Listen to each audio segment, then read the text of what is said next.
And we're getting into week 7 with ELW, where we are hopefully going to arrive at the point where we are revising our paragraphs.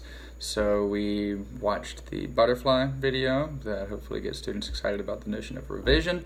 And actually, I think that because Wednesday is independent reading, Thursday we're still finding details for our text. So Thursday is still going to be looking for information that is pertinent that we can use as evidence in our paragraph, and then Friday we're going to hopefully get into some peer revision.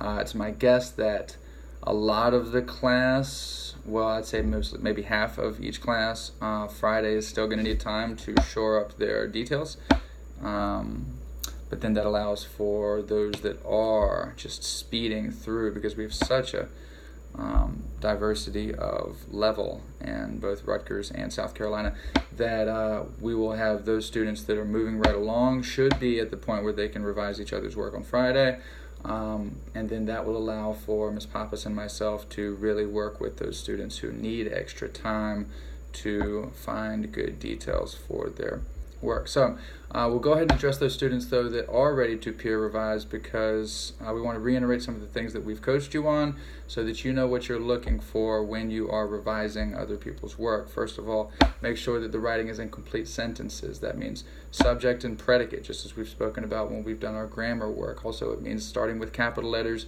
finishing with periods, using capital letters for names like Megan Meyer, Josh Evans. MySpace is the name of a website. So make sure that their grammar is where it needs to be. Anytime you see a red squiggly underneath a word, what does that mean? It means that the word is misspelled. Now, that could be terrifying if we were talking about this anytime before about the year 2000, but ever since, I guess, my childhood, we have been able to easily fix these things. Anybody know how to find the correct spelling of a word that has a red squiggly under? It's very simple. In the Chromebooks, you use 2 fingers and you click at the same time right on top of that word, and you'll be presented with options of how you would like to spell it. Hopefully you'll be able to figure out from those options which is the correct spelling. If not, you can call us over and we can take a look at it. So aside from writing in complete sentences, you want to make sure that people are writing in the third person. What is wrong with the following statement? If I were to say, I think Megan Meyer committed suicide because, what am I saying the wrong way? What's wrong with that? I call on somebody to answer, and they say, I used myself as the subject. I said, I think. It is a dilution of your point to write I think. You don't need to say I think. By saying that, you are making your point weaker. It is much stronger to say Megan Meyer committed suicide because. So as you're revising each other's work, anytime they say I think or I believe or I found in the text, you get rid of that, because we are not writing in the first person. We're writing in the third person. We're not saying what we think. We're saying we're just telling the story through our own perspective.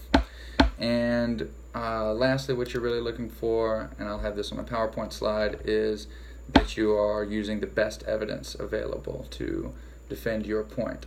So if somebody says that Megan Meyer committed suicide because of Josh Evans, and their first piece of evidence is Megan Meyer was diagnosed with depression 5 years ago, well, that might be a pertinent issue that you could argue well, but it's not what you said you were going to argue. You said you were going to argue Josh Evans.